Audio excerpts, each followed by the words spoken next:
bá a bá ti ríra ẹni tipẹ́ ẹ̀kọ́ àti làákìra ẹni ẹ̀kọ́ àti lọ́ọ̀dẹ̀ yìí àti níbi gbogbo tí ẹ ti ń gbọ́ wá ẹ sì kú ìgbìyànjú àkókò òǹgbẹ lọ́tún lósì yìí a ò ní gbàgbànú àwẹ̀ láṣẹ Ìdùmarè àmì àṣẹ ètò yín ètò ní ìròyìn láti inú àwọn ìwé ìròyìn tó ń jáde lọ́sọ̀ọ̀sẹ̀ jákèjádò àwùjọ ìjọ Aguda ilẹ̀ Yorùbá ló ń gorí afẹ́fẹ́ báyìí òní ni ọjọ́ 23 oṣù kẹta ẹgbẹ̀rún ọdún 2025 lẹ́yìn ikú Olúwa wa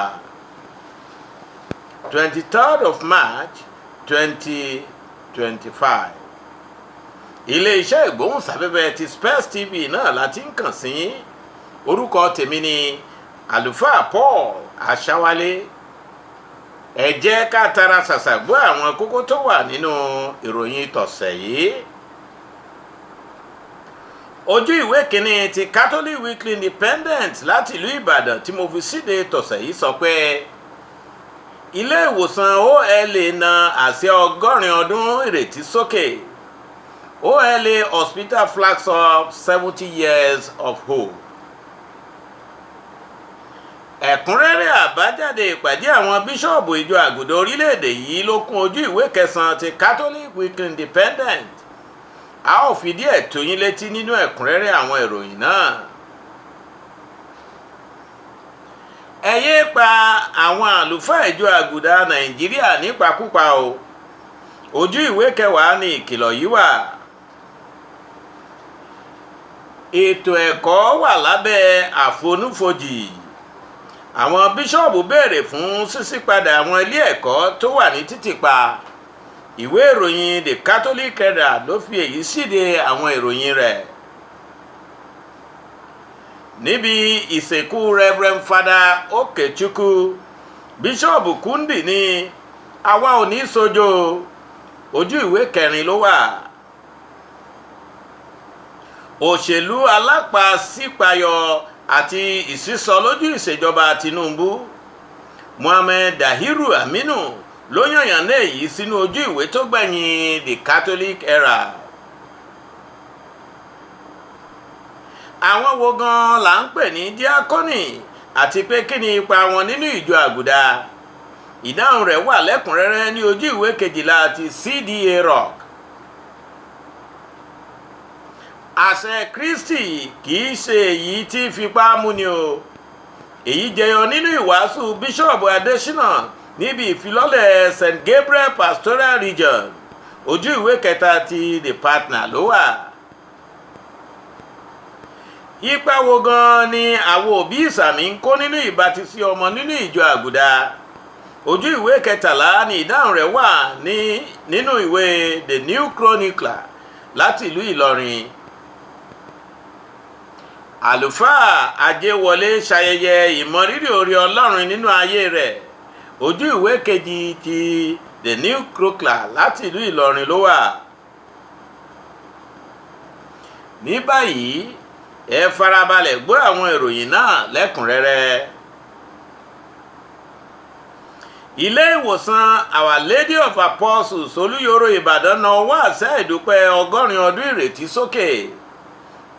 Pẹ̀lú ìfẹ́ àti ìgbàgbọ́ ní ilé ìwòsàn OLA yìí fi ń fi ìrètí ìwà lálàáfíà àti ẹ̀mí gígùn fún àwọn ènìyàn láti bí 100 ọdún sẹ́yìn báyìí. Ìdúpẹ́ àti ayẹyẹ yìí ni wọ́n ṣe ní ọjọ́ 12 oṣù yìí, èyí tí ó mú pé 100 ọdún gẹ́rẹ́gẹ́ láti ọjọ́ 12 oṣù kẹta ọdún ti 1956 wá. Ẹ̀bọ mímọ́ mísà ni wọ́n fi bẹ̀rẹ̀ ayẹyẹ ìdúpẹ́ náà níbi tí ìríjú bíṣọ̀bù Very Reverend Father Gregory Oyelami ti wá gbaṣẹ́ bíṣọ̀bù àgbà Gabriel Lékè Abégúnrìnjẹ́. Láti ẹnu àlùfáà Oyelami, bíṣọ̀bù yin àwọn àlùfáà agbo SMA àti àwọn agbo sìnọ́rà OLA láwo ọ̀pọ̀lọpọ̀ àwọn iléeṣẹ́ amáyédẹrùn gbogbo tí wọ́n ti dá sílẹ̀ ní ìlú Ìbàdàn àti gbogbo ẹkùn ìjọ tí ó yí ká. Sìnọ́rà alákòóso ilé ìwòsàn náà Reverend Sister Winifred Diagboya OLA dúpẹ́ gidigidi lọ́wọ́ bíṣọ̀bù àgbà àti gbogbo àwọn tó péjọ lọ́jọ́ náà. Ó ṣàlàyé pé àlá ẹnìkan ni ìdásílẹ̀ ilé ìwòsàn yìí jẹ́ nígbà náà, àti pé bí ó tilẹ̀ jẹ́ pé a kò mọ ẹni náà pàtó, àdúrà wa ni pé kí Ọlọ́run túbọ̀ tẹ́ sí afẹ́fẹ́ rere. OLA Hospital flags up 70 years of hope. Ẹ̀kúnrẹ́rẹ́ àbájáde ìpàdé àwọn bíṣọ̀bù ìjọ Aguda ilẹ̀ wa The Catholic Weekly Independent fi sójú ìwé 9 rẹ̀.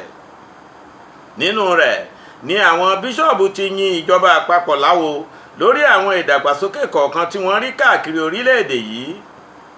Ṣùgbọ́n wọ́n wá ní omi sì pọ̀ lákùrọ̀ láti gbọ́n o. Lára rẹ̀ ni wọ́n pè ní àìbójúmu títì tí àwọn ìjọba ìpínlẹ̀ kan ti ilé ẹ̀kọ́ wọn pa nítorí àwẹ̀ Ramadan, ìtúbọ̀ró àwọn òfin ìdíje ìbò wa lágbára, ìtúbọ̀ sọ ètò ààbò wa kó lè dáindáin, wàhálà àìríṣẹ́ṣe fún àwọn ọ̀dọ́, àwọn èrè oko wa tí kò tó bọ́ gbogbo wa yó, àti bẹ́ẹ̀ bẹ́ẹ̀ lọ. Ẹ mà yéé pa àwọn àlùfáà ìjọ Aguda nípakúpa o. Ìròyìn yìí sọ pé láàrin ọdún 2025 tí a ṣẹ̀ṣẹ̀ bẹ̀rẹ̀ yìí nìkan, ó ti tó àlùfáà ìjọ Aguda 5 àti sìnọ́rà 2 tí àwọn ajínigbé ti gbé. Ó ní orí kó àwọn kan yọ nígbà tí wọ́n pa àwọn kan nípakúpa. Reverend Father Sylvester Okechukwu, àlùfáà ìjọ kan ní Kaura ní ìpínlẹ̀ Kaduna, ló fi ṣe àpẹẹrẹ èyí tí wọ́n gbé tí wọ́n sì pa ní ìpakúpa lọ́gán tí wọ́n jí gbé.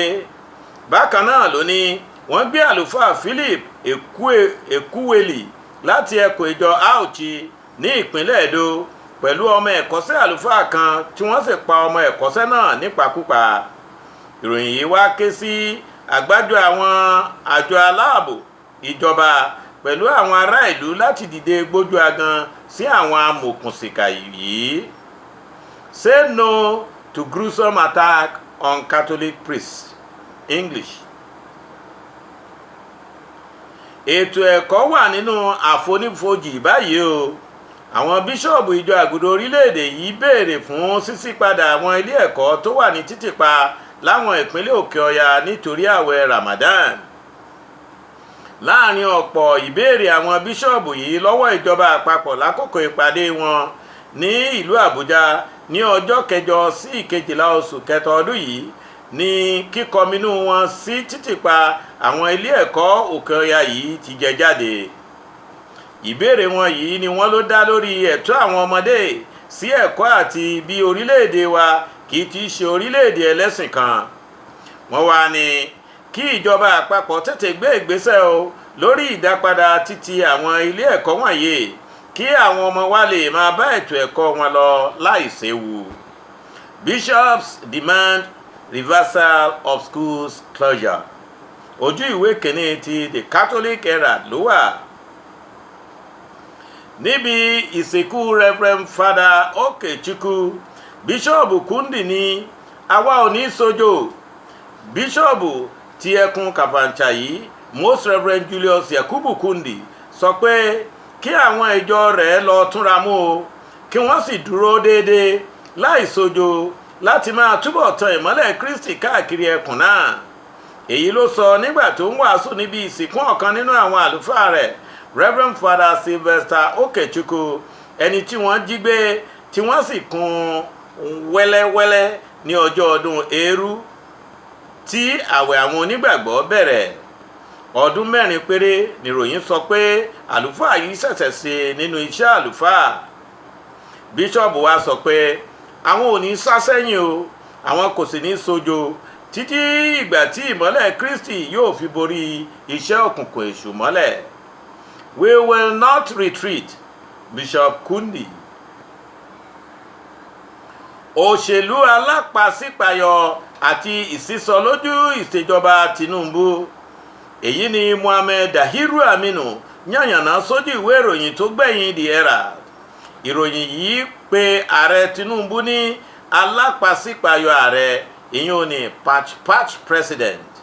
ó ní aṣíwájú tó kàn yí wọnú agbára ni láì kìí ṣe nípa àwọn ohun àṣeyọrí kankan tí a lè fojú rí tí ó ti ṣe tẹ́lẹ̀, ṣùgbọ́n bí kò ṣe nípa pé àwọn alátakò rẹ̀ gan kò wà lọ́kàn àti láti lè bíwó, àti pé ìwà tara ẹni nìkan gan ń bá àwọn náà jà nígbà náà.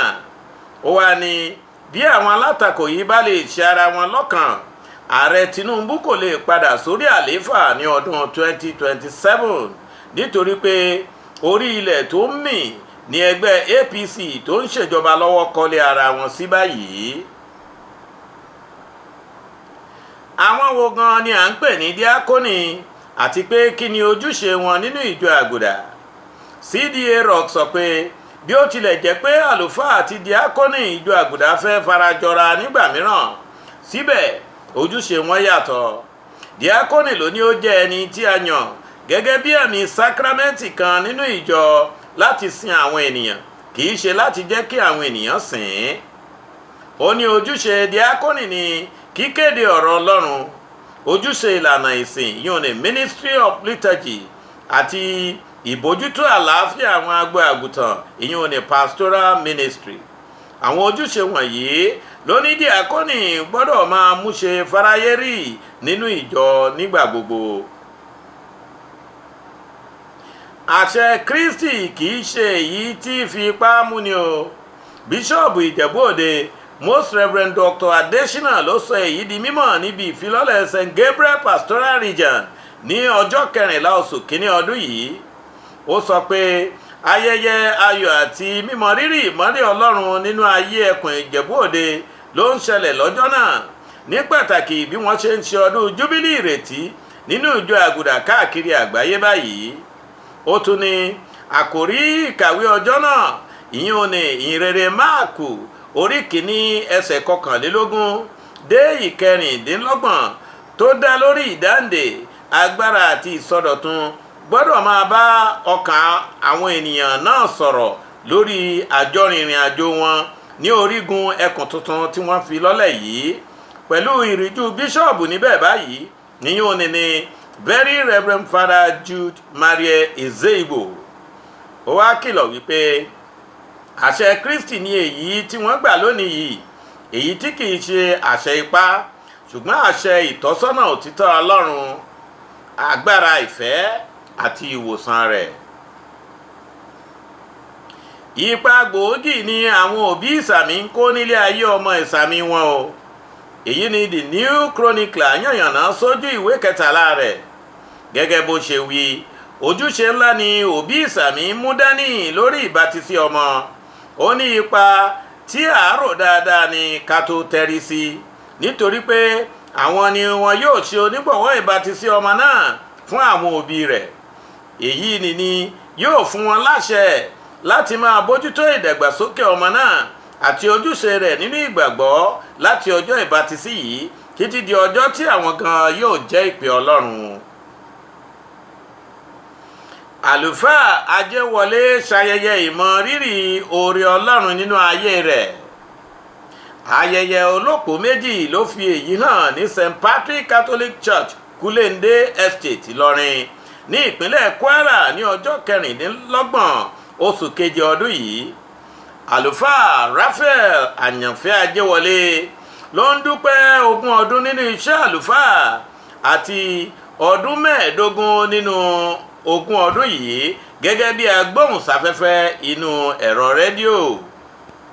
Bíṣọ́ọ̀bù Ìlọrin Most Reverend Dr. Anselm Pendu Lawani ló ṣáájú ìrúbọ mísà mímọ́ ọjọ́ náà, nígbà tí àlùfáà Ajéwọlé àti àwọn àlùfáà 25 mìíràn bá bíṣọ́ọ̀bù jùmọ̀ rú ẹbọ ọpẹ́ náà. Father Ajéwọlé celebrates faithfulness of God in his life.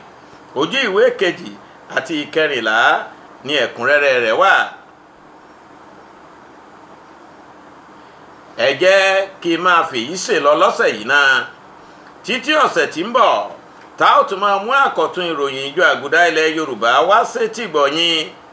Èmi olólùfẹ́ yín láti ilé-iṣẹ́ ìgbóhùnsáfẹ́fẹ́ ti Space TV tìlú Ìbàdàn, àlùfáà Paul Aṣáwálé ló ń súre fún yín pé ẹ ò ní túlé kànjàngbọ̀n láṣẹ Elédùà àṣẹ Èdùmàrè.